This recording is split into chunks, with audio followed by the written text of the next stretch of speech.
Boa noite, professor. Boa noite, Filadelfa. Boa noite, Jennifer. Boa noite, professor. Professor, deixa eu falar uma coisa. Diga. Olha, o senhor vai me desculpar. Foi uma irresponsabilidade minha. Estou terminando sua atividade. Ah, tranquilo. Eu não disse que pode entregar até meia-noite? Ainda Tá está bom, no prazo. mas as próximas eu serei mais responsável. Essa é porque, misericórdia, foi uma batalha, viu? Eu sei, eu sei. Todo mundo que estuda à noite sempre tem mais dificuldades, mais sacrifícios, né? Porque tem outras atribuições na vida. Verdade, verdade. Mas eu tô aqui Beleza. terminando. Pronto, vamos só esperar mais uns minutinhos aí para chegar mais gente, para a gente poder começar a nossa aula de hoje.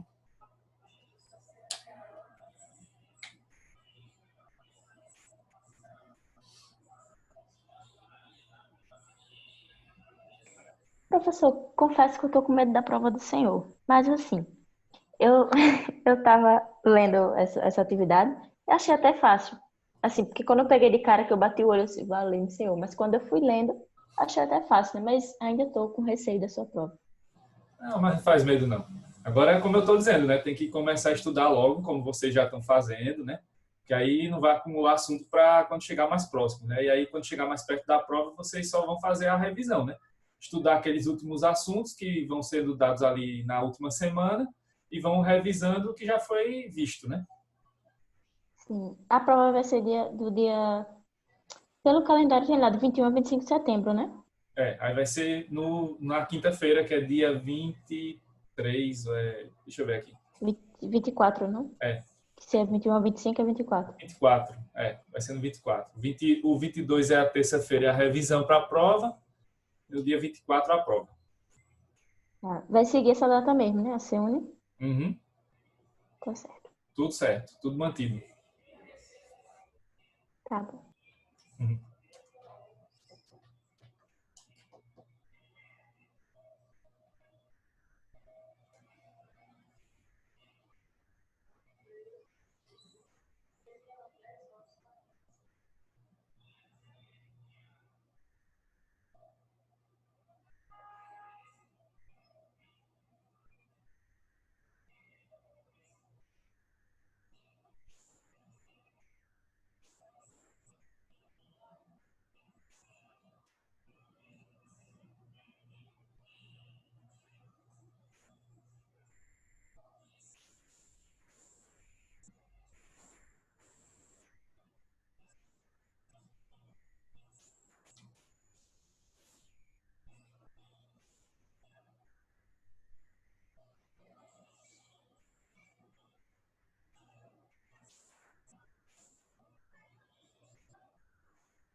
Boa noite, Alice.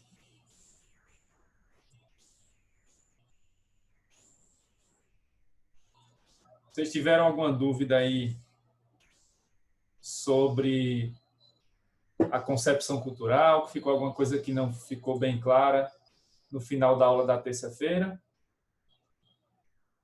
Deu para entender direitinho aquela última parte lá?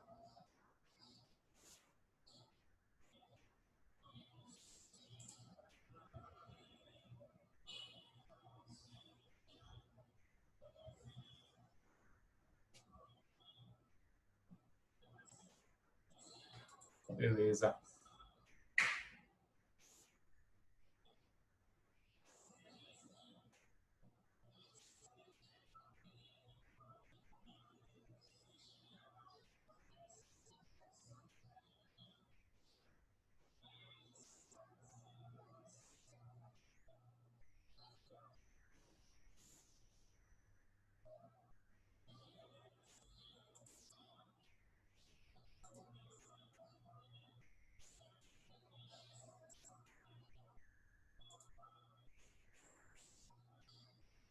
Ainda não. A entrega é hoje, né? Só vou falar sobre essa atividade depois.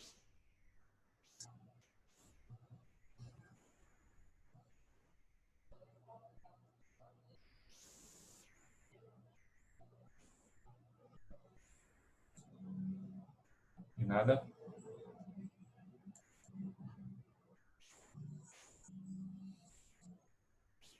Muito bem, então, o pessoal vai chegando aí para a gente não perder muito tempo. Vamos começar logo, né? Pois bem, então, hoje a gente vai começar essa que é a última parte do assunto de Constituição. A gente vai estudar hoje a evolução constitucional do Brasil. Vamos estudar, então, a história das nossas constituições, né? Claro que aqui eu vou falar de uma maneira bastante resumida, né? Porque esse assunto, se a gente fosse aprofundar mesmo, ele daria todo o semestre, né? Que é um assunto riquíssimo, tanto do ponto de vista histórico, quanto do próprio ponto de vista jurídico mesmo, né? Já que temos, pelo menos, que é o que eu vou falar aqui na sequência, né, da apresentação dessas constituições, nós temos aí a dúvida, né, se temos 7 ou 8 constituições brasileiras na história, e aí eu vou esclarecer isso para vocês, né, sobre qual é o número exato de constituições que nós temos, ou já tivemos, né, até chegarmos ao caminho atual da Constituição de 88. Então, a gente vai percorrer esse caminho, né, que é um caminho aí de séculos já de existência do Brasil, né, praticamente 2 séculos de existência, de 1822 para hoje, né, 2020. Bom, então eu vou falar sobre as constituições, claro, e para a gente entender essas constituições, vamos ter que abordar também o contexto histórico, né, que permeia todas essas constituições, como elas foram feitas, né, em que época, e aí vamos ver, claro, as principais características delas e tudo mais, né? Nessas aulas, então, eu vou sempre fazendo aqui também algumas indicações de livros, né, para quem se interessar pela história, né, para quem quiser aprender mais sobre a história do Brasil, né, sobre casos específicos e sobre visões mais amplas, ou seja, quem quiser se aprofundar em alguns pontos que eu vou só falar aqui de maneira mais geral, né? Então, sempre eu vou passando algumas indicações. Primeiro, né, eu vou mostrar aqui para vocês as constituições, né? Então, vou mostrar essa aqui, que é o exemplo, mas a cada constituição eu vou mostrando as outras também. Essa é uma coleção que a editora Senado, a editora do Senado, ela prepara já há vários anos, né? E ela tem, então, todas as constituições, desde a primeira, que é essa aqui, de 1824, até a atual, de 88, lá no seu texto original e com as emendas mais recentes. Então, é um grande livro, né? Uma capa grande, né? Que tem, e aí vem todos os livros ali dentro daquela embalagenzinha. É um valor barato, não é muito caro. Na época que eu comprei, a coleção era acho que R$60, hoje é até mais barato do que isso. E sempre que tem Bienal, eles vêm aqui para Maceió, né, a editora do Senado, e eles trazem essa coletânea também para a gente dar uma olhada e quem quiser adquirir. E aí você pode comprar também no site lá da editora do Senado. Além disso, tem também essas constituições disponíveis na internet, né, para vocês terem acesso também ao texto, né, aí já gratuitamente. E tem outras plataformas aí que estão oferecendo também esse material online, né? Agora que a gente está nessa situação das aulas remotas, né, cada vez mais vai ficando comum, né, o uso dos livros digitais, dos chamados e-books, né? Então, para quem gosta do livro físico, tem a opção das constituições assim, né, como eu mostrei aqui, como eu vou mostrando a cada uma delas que eu passar, e tem também a opção dos e-books, se vocês quiserem ter acesso também ao texto original, né? Eu não vou ler tudo aqui, eu vou lendo só alguns pontos mais importantes, né? Mas se você quiser se aprofundar aí nesse estudo das constituições, né? E inclusive dar uma lida no texto mesmo das normas constitucionais de cada época, vale a pena, né? E para esse início, né, para essa primeira parte, que eu vou falar mais de Império, a Primeira República e tal, alguns livros também se fazem bastante interessantes aqui para quem quiser aprofundar o conteúdo, né? Tem esse historiador aqui bastante já conhecido, né, o Laurentino Gomes, que escreveu aqueles livros, né, 1808, 1822 e tal, e ele escreveu mais recentemente esse aqui, o Escravidão, né, volume 1, né, em que ele então pretende depois aí publicar mais outros volumes. Esse aqui vai do primeiro leilão de cativos em Portugal até a morte de Zumbi dos Palmares. Então esse aqui é mais voltado para o Brasil colônia, mas ele vai passar uma ideia, né, de como começa a escravidão no Brasil colônia, e como isso vai avançando, né? E entender como funcionou a escravidão no Brasil, a escravidão colonial, e como funciona hoje a escravidão moderna é fundamental para entender a própria história brasileira, entender a relação das elites brasileiras com o povo, né, em geral, entender até mesmo a situação atual que vivemos, né? Porque essa herança maldita da escravidão segue conosco, né, como história de um povo, né? Então essa nossa saga ela passa por essa questão aí fundamental e nunca resolvida da maneira correta, né? A escravidão, porque essa herança maldita continua na nossa história até hoje, né? Então é interessante esse livro aí do Laurentino para quem quiser se aprofundar sobre o tema. E outro livro, esse mais voltado para a história, mas também para o direito, é esse aqui, do Wilson Prudente, que é A Verdadeira História do Direito Constitucional do Brasil, Desconstruindo o Direito do Opressor, Construindo o Direito do Oprimido. Esse também é o volume 1, só que a gente esperava que iam sair outros volumes, mas o autor não publicou mais nenhum outro, né? Ficou só esse volume 1. Esse aqui analisa de maneira bastante detalhada o Brasil Império e a Primeira República. Então ele vai ali da independência, né, até mais ou menos a Revolução de 30, já no século 20. Então é um livro interessante para estudar um pouco sobre a história das constituições, né, principalmente das duas primeiras, e para entender um pouco também essa questão relacionada à escravidão brasileira, essa relação que o Império tinha também com a escravidão, né? Enfim, outros pontos aí fundamentais. E esse também trata, né, de questões jurídicas, já que o Wilson Prudente é jurista, foi, salvo engano, juiz da área trabalhista, e ele também atua hoje numa comissão que tem na OAB, que é a Comissão da Verdade, né, que tenta resgatar aí a história sobre a escravidão brasileira. Então, é bastante interessante esse livro aqui do Wilson Prudente. É outra indicação para quem quiser se aprofundar, né? Lógico que não precisa comprar esses livros, é só se você tiver interesse, aí você vai lá e se aprofunda nesses conhecimentos, com esses livros que eu vou indicando aqui, né? Mas também vocês vão encontrar esses assuntos que eu vou falar aqui nos livros de direito constitucional de vocês.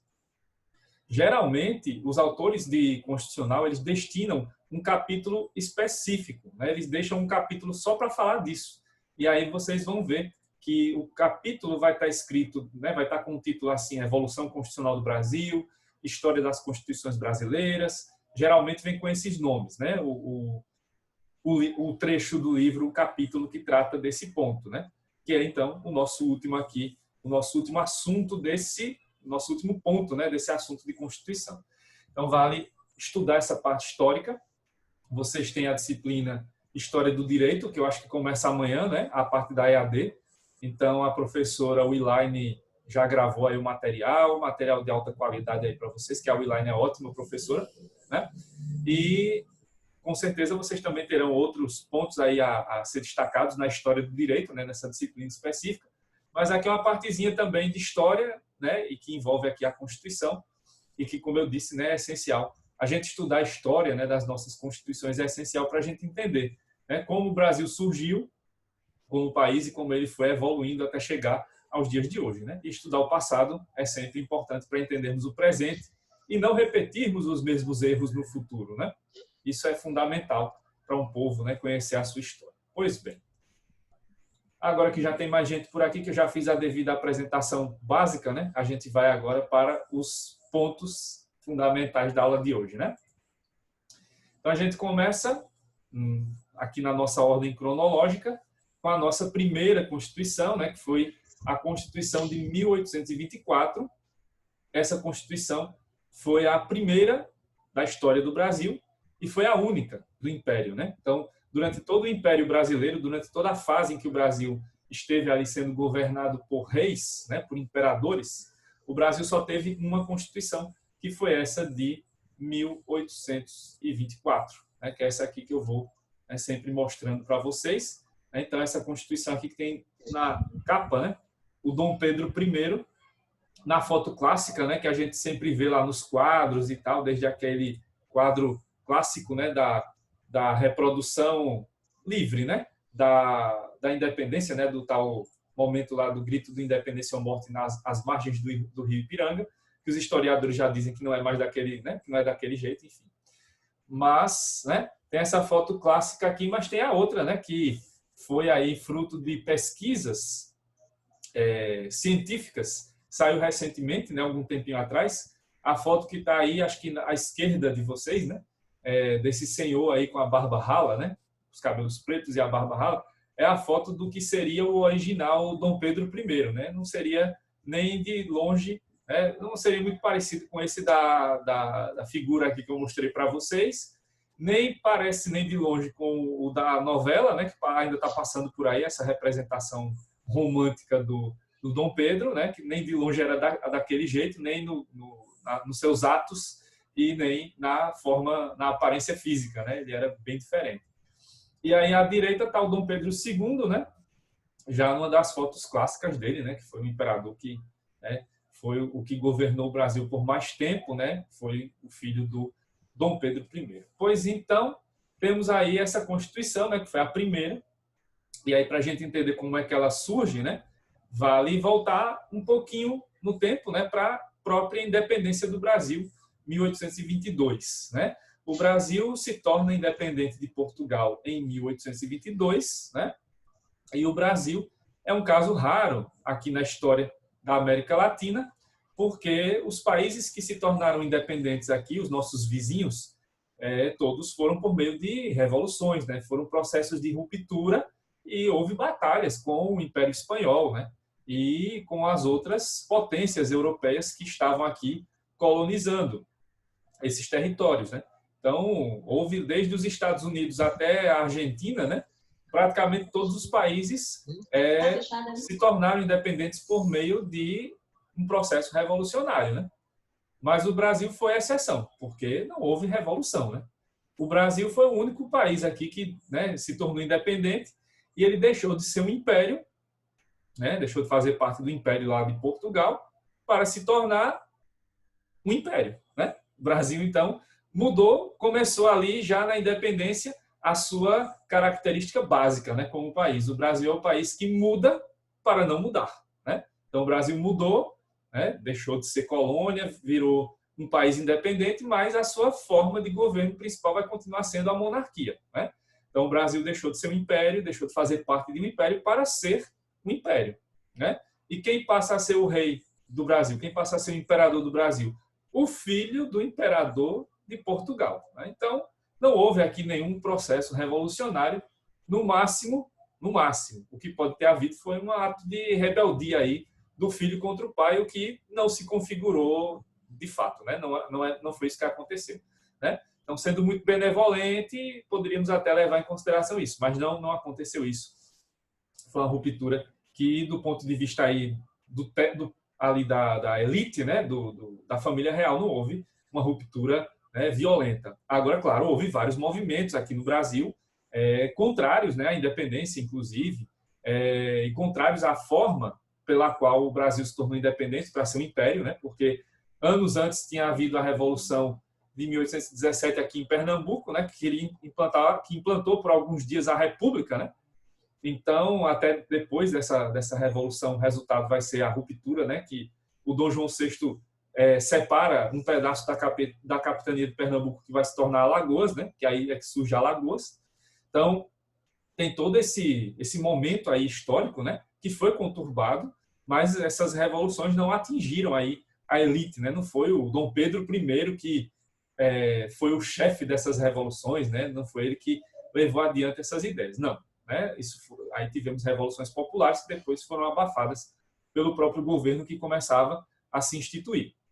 Então o Brasil começa dessa maneira, né? Começa deixando de ser um império, de fazer parte de um império para ser um império. Diferente aí dos outros países aqui que se transformaram em repúblicas, né? E foram ali independentes, né? Se transformaram em países independentes por conta de processos revolucionários, né? De conflitos mesmo com a Espanha, com a França, lá com a Inglaterra, no caso dos Estados Unidos, né? Falando da América como um todo. Né? Então o Brasil foi um caso raro aí nesse processo de independência que aconteceu em várias colônias do século XIX. Pois bem, e aí então o Dom Pedro I, né, declara a independência do Brasil em relação a Portugal, e logo depois já começa aí a haver uma movimentação para que o Brasil tenha uma Constituição. Vocês lembram que na aula passada eu falei que, quando eu comentei sobre Kelsen, né, que Portugal estava fazendo uma Constituição, né, que seria uma Constituição única, Brasil e Portugal. O Brasil seria vice-reino de Portugal, mas essa Constituição teve que ser mudada por conta da independência. Então, a Constituição brasileira acabou saindo primeiro do que a de Portugal, né, que foi a de Portugal em 1826 e a nossa 2 anos antes, em 1824. Então, Dom Pedro I ele vai, logo depois da independência, né, buscar essa criação da primeira Constituição brasileira, que saiu primeiro do que a de Portugal.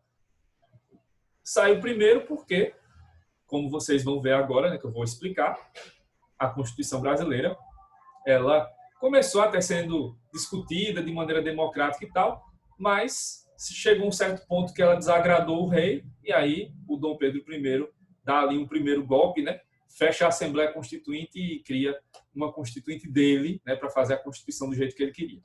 Então, Dom Pedro I teve, claro, sua formação lá na Europa, como era comum, né, a toda a família real da época. Né? Então, o Dom Pedro I traz para o Brasil aqueles ideais lá da Revolução Francesa, né? Liberdade, igualdade, fraternidade. E ele queria, né, implantar aqui um modelo liberal, né, uma monarquia de início. Né? A ideia dele era essa, de implantar uma monarquia do ponto de vista democrático e tal, mas isso não se confirmou. Né? Parece que era apenas uma ideia, mas uma ideia muito geral que não se confirma na prática. Né? O Dom Pedro I, depois que ele assume o poder, ele viu que não seria interessante para ele, né, ter um governo naquele momento de natureza mais aberta ou democrática. Então, Dom Pedro I até aceita que exista uma eleição, então houve uma eleição para escolher lá os membros da Assembleia Constituinte, então foi, né, de início ali teve um processo eleitoral, né, até relativamente democrático para os padrões da época, em que foram escolhidos, né, os membros da Assembleia Constituinte, e eles começaram então a fazer a Constituição. Mas já havia alguns sinais de que as coisas poderiam dar errado, né, e o principal sinal disso já foi no discurso, né, de abertura dos trabalhos da Assembleia, em que o Dom Pedro I foi lá, fez o discurso e, em outras palavras, disse: se no final o resultado dessa Constituinte, né, for do meu agrado, tudo bem. Né? E aí ele não completa a frase, não completa o sentido, mas dá a entender já desde aquela época que, se a Constituição não saísse do jeito que ele queria, a Constituição não seria, né, de fato aprovada. E assim realmente ocorreu. Né?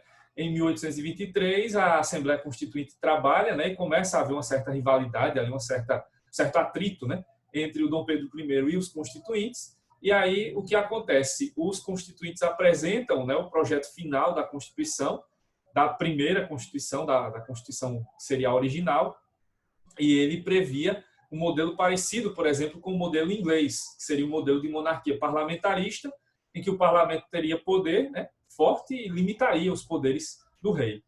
Logicamente, o Dom Pedro I não concordou com isso. E aí o que ele fez? Né, mandou arquivar, né, jogou fora esse texto inicial da Constituição, mandou fechar a Assembleia Constituinte, não tinha mais Assembleia Constituinte, e ele resolveu, no lugar, fazer a convocação de uma comissão de notáveis. Notáveis eram os seus amigos. Né? Então, pessoas do círculo de amizade dele, que ele tinha certeza que iam fazer a Constituição da maneira que ele queria. E assim foi feito. Né? E aí, no ano seguinte, 1824, sai essa Constituição que a gente vai estudar aqui, que, claro, foi outorgada. ela começou até, né, no caminho para ser promulgada, mas como não foi do agrado do Dom Pedro I, ele acabou mudando tudo, né, mudando todas as regras do jogo, e acaba que a Constituição do Império, a oficial, vai ser outorgada, imposta pelo Dom Pedro I. Né? E é aí que a gente vai começar a ver agora, né, como essa Constituição foi configurada.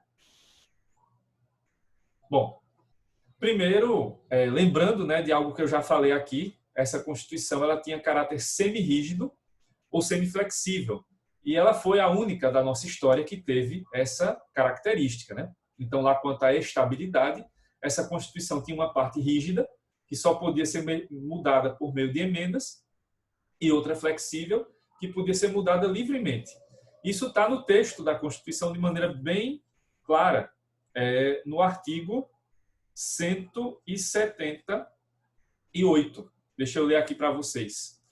Esse artigo 178 dessa Constituição previa: é só constitucional o que diz respeito aos limites e atribuições respectivas dos poderes políticos e aos direitos políticos e individuais dos cidadãos.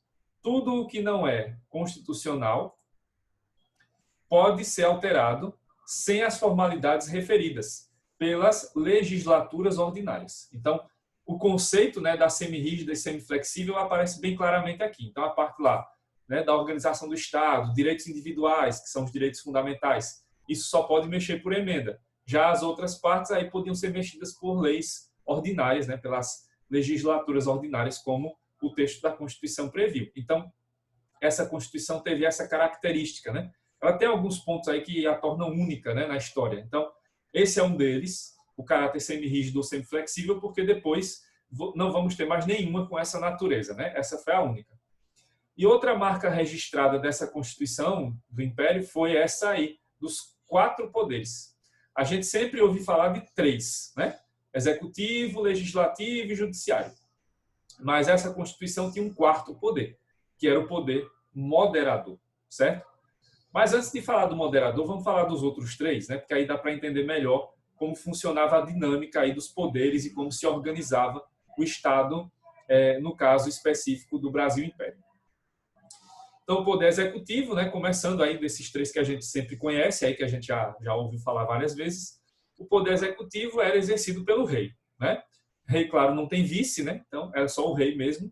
E a forma de sucessão aqui era pela sucessão familiar, como eu já expliquei a vocês quando eu falei de monarquia. Então, quem podia suceder aqui o Dom Pedro I seria o seu primeiro filho homem, que foi, então, o Pedro de Alcântara, que tem um nome gigante, eu não vou falar aqui, mas que seria depois, então, conhecido como Imperador Dom Pedro II. Né? Então, ele foi o primogênito do Dom Pedro I e, por direito, então, seria o sucessor, como realmente se confirmou, né, quando ele chegou à idade ali mínima para poder ser coroado.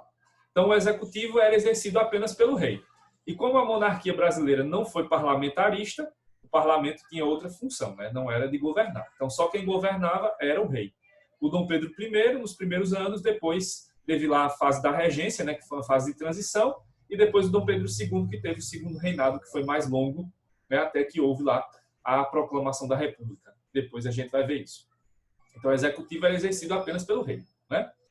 Já o poder legislativo, ele tinha uma composição parecida com a atual, mas não ainda com a mesma formação. Você tinha ali Câmara e Senado, né? Só que a forma como havia a escolha desses membros era diferente.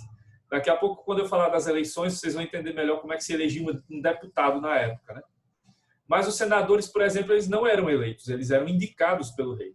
E eles tinham um mandato vitalício. Então, eles iam ser senadores até morrer. Né?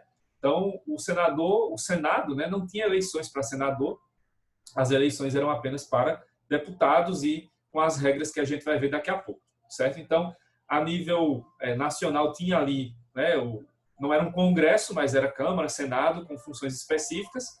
Nas províncias, né, porque o Brasil não tinha estados ainda, eram províncias, ainda não havia uma organização de assembleias legislativas e tal.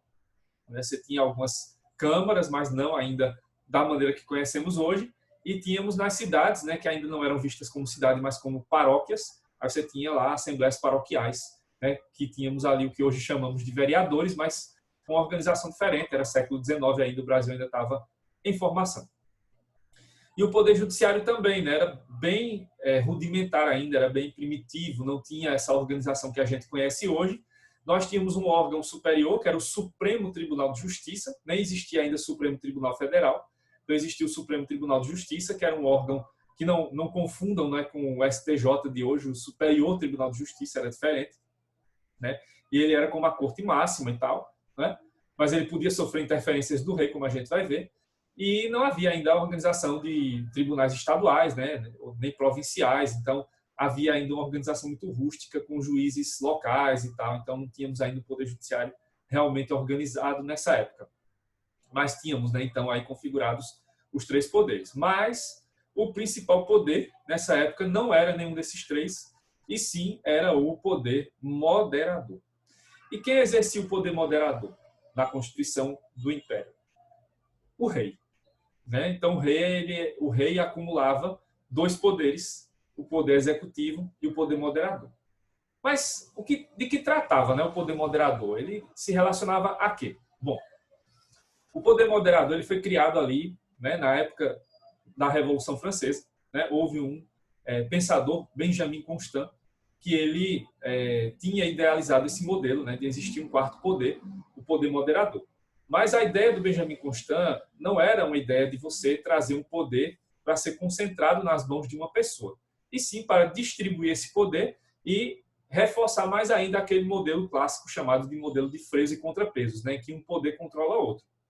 Então, na visão do Benjamin Constant, o poder moderador deveria ser exercido por uma pessoa, né, ou por um grupo de pessoas que fosse, mas que ele não pertencesse a nenhum dos outros poderes, para que ele pudesse ter autonomia, para que ele pudesse ter liberdade, independência para fiscalizar, né, os outros três poderes. Então, a ideia era de existir um quarto poder que fosse realmente separado dos outros três e que quem exercesse esse poder moderador não fizesse parte de nenhum dos outros poderes. O Dom Pedro I sabia disso, né, sabia que existia essa ideia, mas ele adapta, né, ele e os seus amigos lá, os notáveis, adaptam esse modelo para que ele, o imperador, possa ter poderes absolutos. E aí o que vai acontecer no Brasil é que esse modelo vai ser deturpado lá da criação do Benjamin Constant para a nossa Constituição. E o poder moderador brasileiro vai ser exercido pelo rei. E aí vai caber ao rei ser o moderador, aquele que vai controlar todos os outros poderes. Isso vai implicar, em relação aos outros poderes, no seguinte: em relação ao poder legislativo, não era só a questão de vetar leis, né, que até hoje um presidente pode fazer. Simplesmente o Dom Pedro I podia convocar, né, a Câmara, o Senado, quando ele quisesse. E aí é outro aspecto importante. A gente hoje vê como o Congresso funciona e reclama muitas vezes com razão, né, porque o Congresso, os deputados e senadores só trabalham ali, às vezes, 3 vezes por semana só, né, terça, quarta e quinta. Agora, na pandemia, estão tendo audiências remotas, mas quando trabalhavam presencialmente, geralmente eles não iam na segunda e nem na sexta, não ficavam lá em Brasília. E muita gente reclama disso, mas nem sempre, né? O Congresso, né, o Parlamento, ele trabalhou todo dia, né, como a gente conhece hoje, ou como deveria ser. Geralmente, né, até o século XIX, era o rei ou era o presidente que convocava, né, quando era necessário para votar alguma lei. Então, o Dom Pedro I simplesmente podia convidar, né, convocar esses deputados ou senadores quando ele quisesse bem entendesse. E se ele não quisesse convocar, então não tinha legislativo funcionando, né? Então, esse era um poder que ele tinha. E isso acabava enfraquecendo, claro, o legislativo, porque estava vinculado ao Dom Pedro. E o judiciário, né, o Dom Pedro tinha o poder de revisar as decisões do Supremo Tribunal de Justiça, inclusive mudando, né? Se houvesse lá uma condenação, ele podia absolver lá o réu, se fosse amigo dele, por exemplo, né?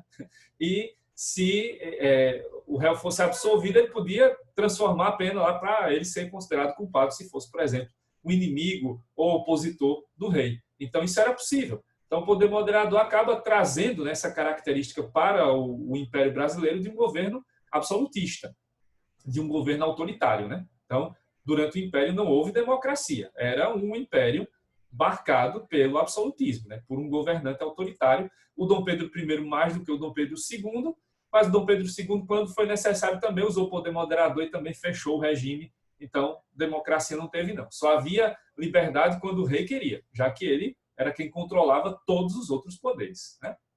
E essa foi outra marca registrada dessa Constituição, porque depois não tivemos mais poder moderador na história do Brasil, né? Pelo menos não oficialmente. Sobre os direitos. Quais eram os principais direitos que essa Constituição previa? Como eu falei agora há pouco, né, o Dom Pedro e o Império Brasileiro, eles tinham como característica de ser um império, né, marcadamente liberal.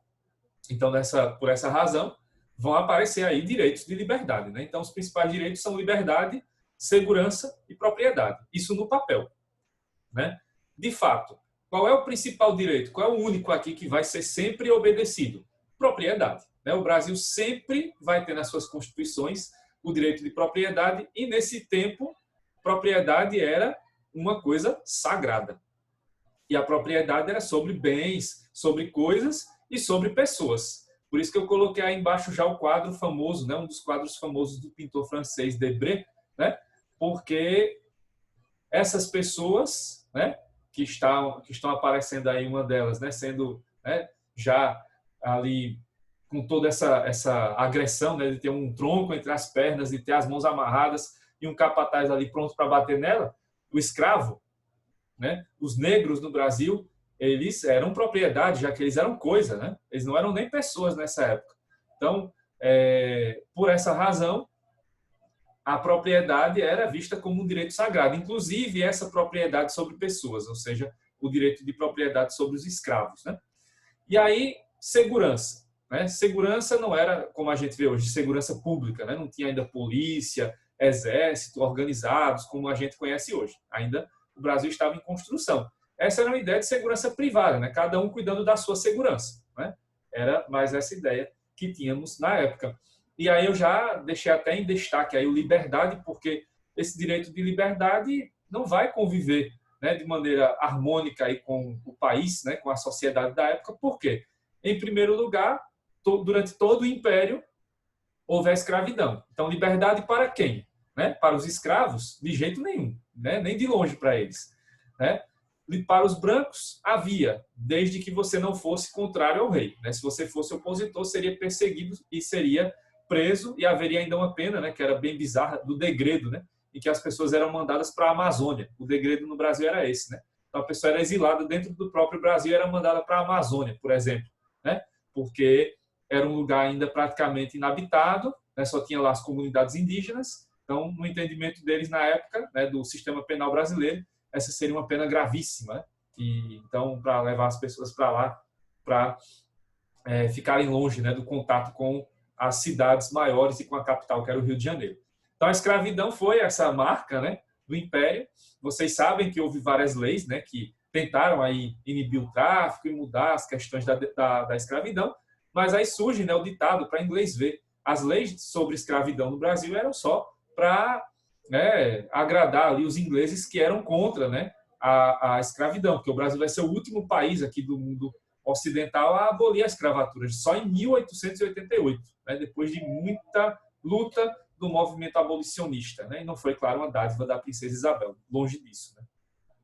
Então, a escravidão ela teve lá suas leis, né, como a lei do ventre livre, né, a lei dos sexagenários e outras tantas, a lei que proibiu o tráfico, né, mas essas leis não tiveram aplicação prática, né, e ainda veio o problema do dia seguinte da abolição da escravatura, o que aconteceria depois, né. Falta menos de um minuto aí para terminar essa parte. Eu volto para falar da abolição e do restante já já. Me aguardem aí.